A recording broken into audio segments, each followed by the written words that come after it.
বিয়ে বলো, বাচ্চা বলো, ডিভোর্স বলো এবং বুড়ো হওয়ার ব্যাপারটা বলো, আমি কোনো কিছু লুকাতে চাই না। আমি যা, আমি তাই।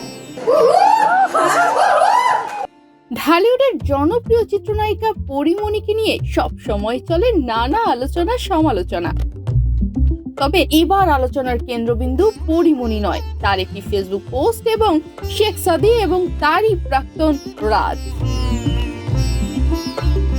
ঢালিউড অভিনেতা রাজের সঙ্গে বিচ্ছেদের পর একাকী থাকতে দেখা গেছে ঢাকাই সিনেমার জনপ্রিয় চিত্রনায়িকা পরীমণিকে।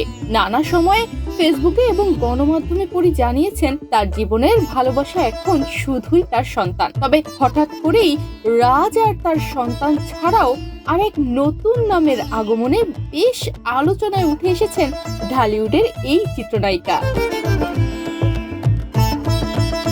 কিছুদিন আগে পরীমণির এক মামলায় জামিনদার হওয়া তরুণ প্রজন্মের সঙ্গীত শিল্পী শেখ সাদির সঙ্গে তার সম্পর্কের গুঞ্জন ভাসতে শুরু করে। দুজনের ফেসবুক পোস্ট ও একে অন্যের পোস্টে গিয়ে মন্তব্য করা তাদের দুজনের রসায়নকে আরো বেশি উস্কে দেয়। যদিও দুজনেই তাদের সম্পর্কের ব্যাপারে স্পষ্ট জানিয়েছেন যে তারা শুধুই ভালো বন্ধু, তবু গুঞ্জন যেন থেমে নেই। সম্প্রতি দেশের শীর্ষস্থানীয় এক সংবাদ মাধ্যমের সঙ্গে ফের সাদির প্রসঙ্গে কথা বলেন পরীমণি।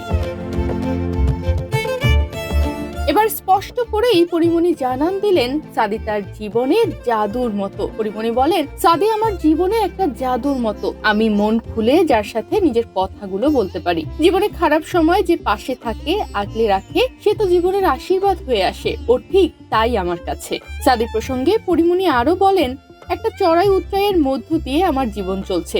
বিপদের সময় যে আমার পাশে থাকেন সে আমার জীবনের জন্য আশীর্বাদ।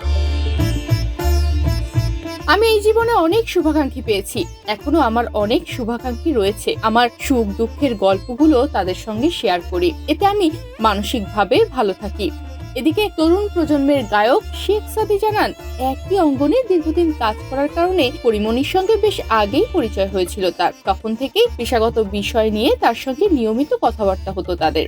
এছাড়া তিনি আরো বলেন, আমিও ইন্ডাস্ট্রিতে কাজ করছি অনেকদিন হলো। পরীমণির অনেক ইতিবাচক গুণ রয়েছে, বিপদে আপদে মানুষের পাশে থাকেন। আমি তার মঙ্গল কামনা করি সব সময়। ৩ বছর আগে গুনিন সিনেমার শুটিং এর সময় চিত্রনায়িকা পরীমণির সঙ্গে নায়ক শরীফুল রাজের পরিচয় হয়। পরিচয় থেকে বন্ধুত্ব, এরপর প্রেম। 2021 সালের 17 অক্টোবর গোপনে বিয়ে করেন এই তারকা জুটি। পরের বছরের 10 আগস্ট এই দম্পতির ঘর আলো করে আসে তাদের একমাত্র সন্তান শাহিম মোহাম্মদ পূর্ণ। বিয়ের 1 বছর পরই বিচ্ছেদের পথে হাঁটেন তারা। বর্তমানে পরীমণি তার সন্তানকে লালন পালন করছেন।